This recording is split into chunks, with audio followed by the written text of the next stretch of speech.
ओम शांति। आज का अव्यक्त महावाक्य 26 जून 1972 से लिया गया है, जिसका शीर्षक है इफेक्ट से बचना अर्थात परफेक्ट बनना। आप सभी का लक्ष्य परफेक्ट बनने का है ना? परफेक्ट अर्थात कोई भी डिफेक्ट नहीं।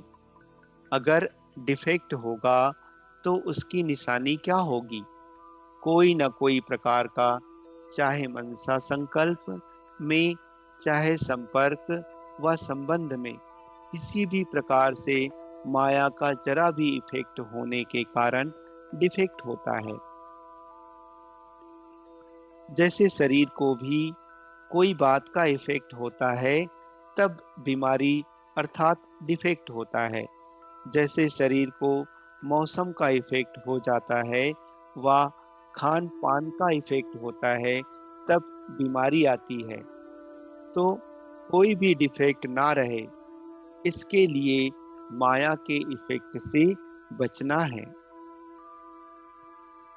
कोई ना कोई प्रकार से इफेक्ट आ जाता है, इसलिए परफेक्ट नहीं हो सकते। तो कोशिश यह करनी है कोई भी प्रकार का इफेक्ट ना हो, इफेक्ट प्रूफ हो जाए।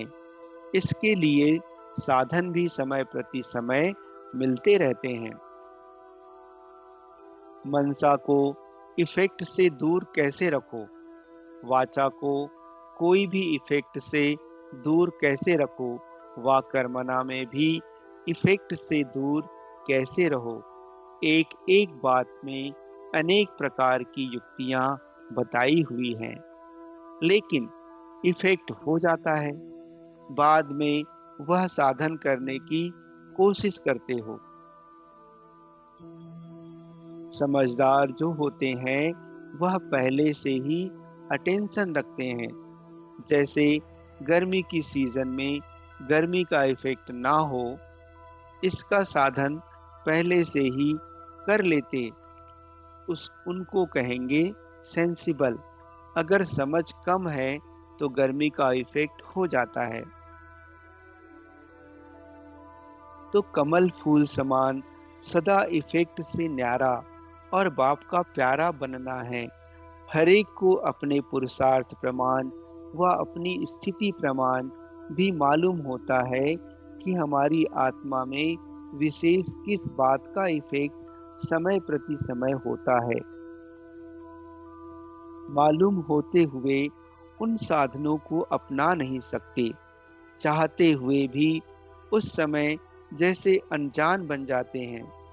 जैसे कोई इफेक्ट होता है तो मनुष्य की बुद्धि को डिफेक्ट कर देता है, फिर उस समय बुद्धि काम नहीं करती।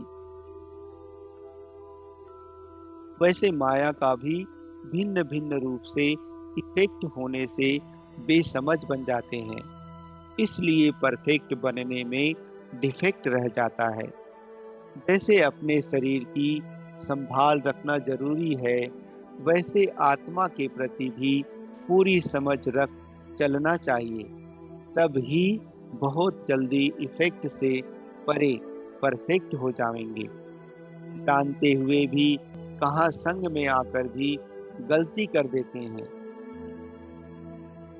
समझते भी हैं, लेकिन उस समय वातावरण व कोई भी समस्या के कारण, संस्कारों के कारण व संपर्क में आने का शक्ति कम होने के कारण फिर उस इफेक्ट में आ जाते हैं। सदैव अपने को चेक करना चाहिए कि मुख्य किस बात के निमित्त इफेक्ट होता है। उस इफेक्ट से सदा अपना बचाव रखना है, तब ही सहज परफेक्ट बन जाएंगे।